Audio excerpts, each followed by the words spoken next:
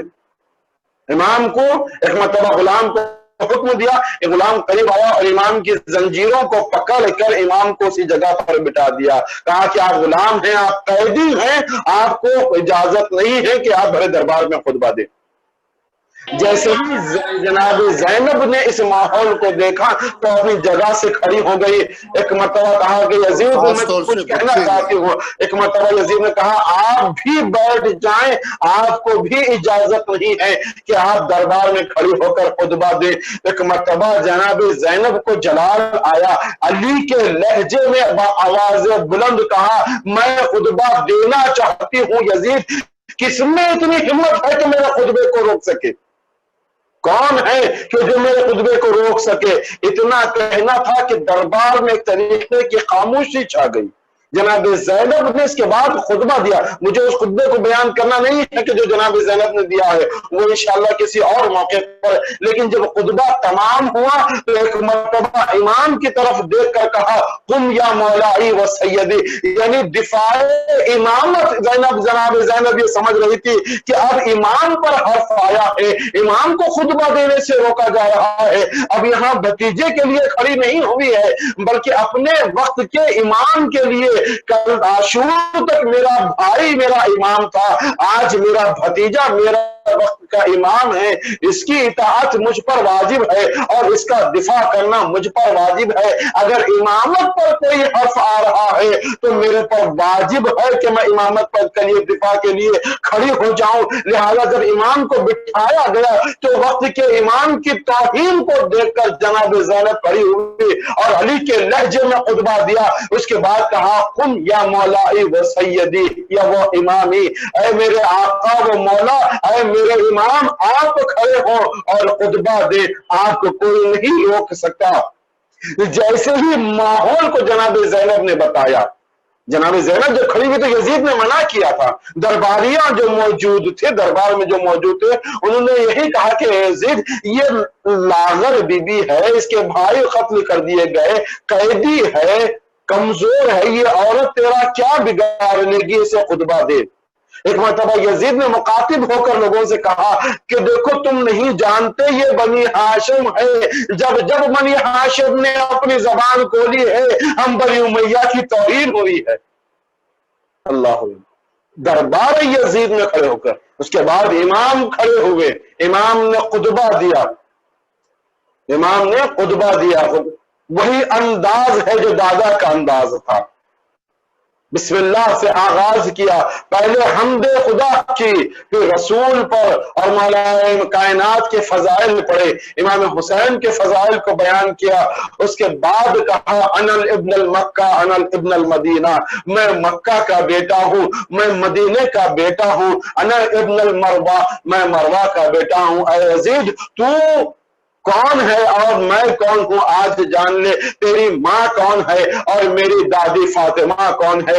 اس کے بعد مولا کائنات نے اتنا بیان جاری کیا اور یہ بتایا کہ یزید دیکھ تجھے پروردگار عالم نے وہ فضیلتیں نہیں دی ہے جو فضیلتوں کے مالک ہم ہیں. ہمارے اندر پروردگار عالم نے نبوت کو رکھا، ہمارا ہی وہ خاندان ہے جس میں ذوالفقار کو نازل کیا گیا. اسد اللہ ہم میں سے ہے جسے پروردگار عالم نے ذوالفقار دی ہے، اور کاذب تمہارے خاندان سے ہے، اور رسول کے چچا کا جگر کھانے والی تمہاری خاندان سے ہے. ہمارے خاندان کی وہ خاتون ہے کہ جس کے بعد آیت تطہیر نازل ہوئی ہے. مولا بیان کرتے جا رہے ہیں، یزید کے خاندان کا پتہ بتاتے جا رہے ہیں اور اپنے خاندان کی فضیلتوں کو بیان کرتے جا رہے ہیں کہ میرا خاندان کون ہے اور تیرا خاندان کون ہے. عزیزو آج آج ہم اس ماحول میں بیٹھ کر سن لینا آسان ہے کہ امام نے اس طریقے سے بیان کیا ہے، اس طریقے سے یزید کی خباثت کو بتایا ہے، یزید کی طہارت کو، اس طریقے سے اس کی نجاست کو بتایا ہے کہ دیکھ تو کس نجیس خاندان سے ہے اور ہم کس طاہر و طیب خاندان سے ہے۔ ہمارا بیان کر دینا آسان ہے، آپ حضرات کا سن لینا آسان ہے۔ ذرا اپنے آپ کو وہاں لے کر چلے جہاں چوتھے امام کھڑے ہیں، جہاں پر تلوار چوتھے امام کے مخالف ہے، ماحول چوتھے امام کے مخالف ہے، یزید جیسا دشمن ہے جو امام کے مخالف ہے، تلواریں مخالفت کر رہی ہے، چاروں طرف نرغے آدھا ہے، دشمن ہے کہ جو گھیرے ہوئے ہیں، تلواریں لٹک رہی ہیں۔ ایسے ماحول میں کھڑے ہو کر سید سجاد کا ایسا خطبہ، جبکہ ہاتھوں میں ہتھکڑیاں ہیں، پیروں میں بیڑیاں ہیں، گلے میں خاردار توق ہے، کمر میں لنگر لگا ہوا ہے، ایسے موقع پر یزید کو اس کے خاندان کی خباثت بتانا اور اپنے آپ کے اپنی خاندان کی شرافت کو بیان کرنا، یہ شجاعت علی ابن ابی طالب ہی تھی جو جناب سجاد کی زبان سے ادا ہو رہی تھی۔ ایک صلوات پڑھ دے محمد وآل محمد کی بارگاہ میں۔ اللہم صلی علی محمد۔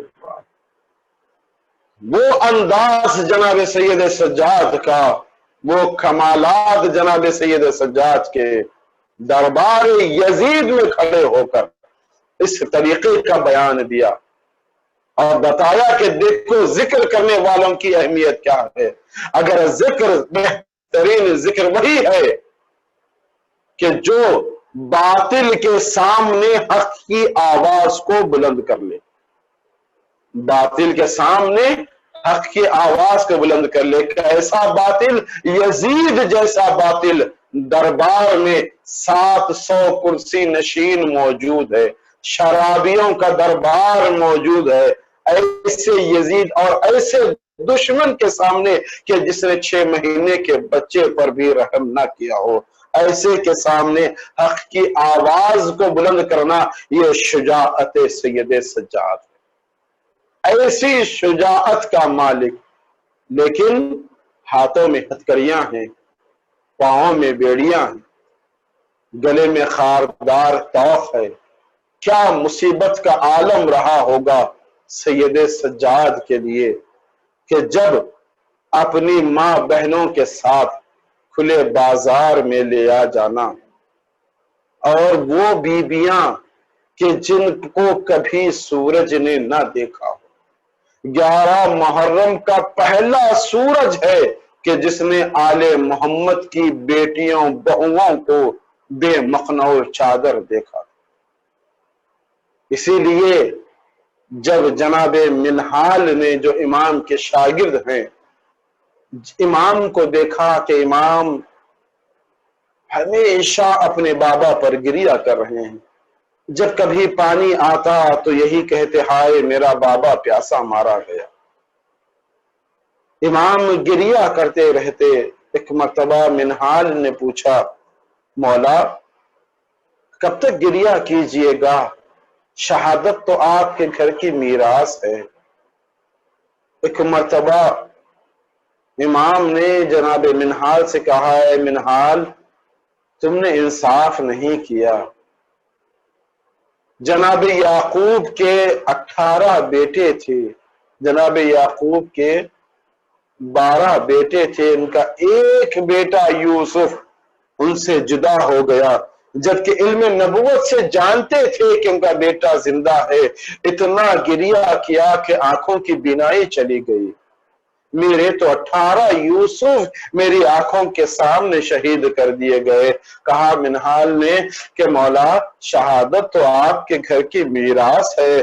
کہا منہال تم نے پھر انصاف نہیں کیا، میں مانتا ہوں کہ شہادت ہمارے گھر کی میراث ہے۔